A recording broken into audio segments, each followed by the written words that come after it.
Extraordinary. Extraordinary. Extraordinary. Extraordinary.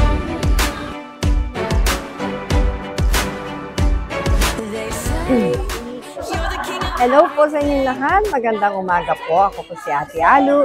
At sa umagang ito, nagpapasalamat ako sa mensahe na ibinahagi ni Pastora Mona tungkol kay Hannah at sa kanyang struggles bilang isang asawa at babae na nangangarap ng anak o babae na nagdurusa dahil sa hindi niya panganganak.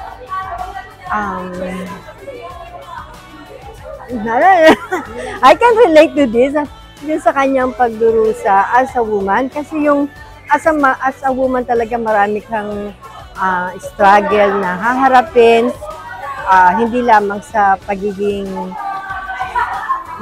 asawang babae kundi sa lipunan na iyong ginagalawan o kahit sa iyong trabaho na ginagalawan na marami kang struggle na haharapin. Kay Hannah, maaaring yung hindi niya panganganak. Pero sa ibang mga babae, lalo na sa panahon ngayon, marami pang kakaibang mga struggles ang nangyayari. At bilang isang babae, naranasan ko rin yung ibang mga struggles na yun. Pero nagpapasalamat ako katulad ng buhay ni Hannah dahil sa kanyang pananampalataya, dahil in spite of her pagdurusa, ang kanyang suffering, ay pwede ko sabihin na naging matagumpay ako sa mga bagay na ito. Salamat sa salita na ibinahagi na ito.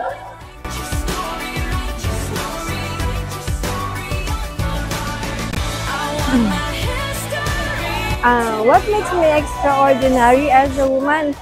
Ang sa akin po ay nagpapasalamat ako sapagkat alam ko na ako ay extraordinary sa Panginoon.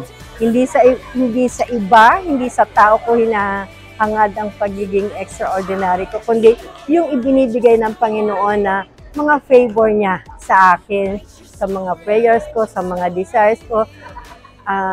Kung paano niya ako tinulungan, kung paano niya sinagot ang aking mga panalangin, kung paano niya ako provide sa lahat ng aking mga pangailangan. Dito ko nakita na ako ay isang extraordinary woman.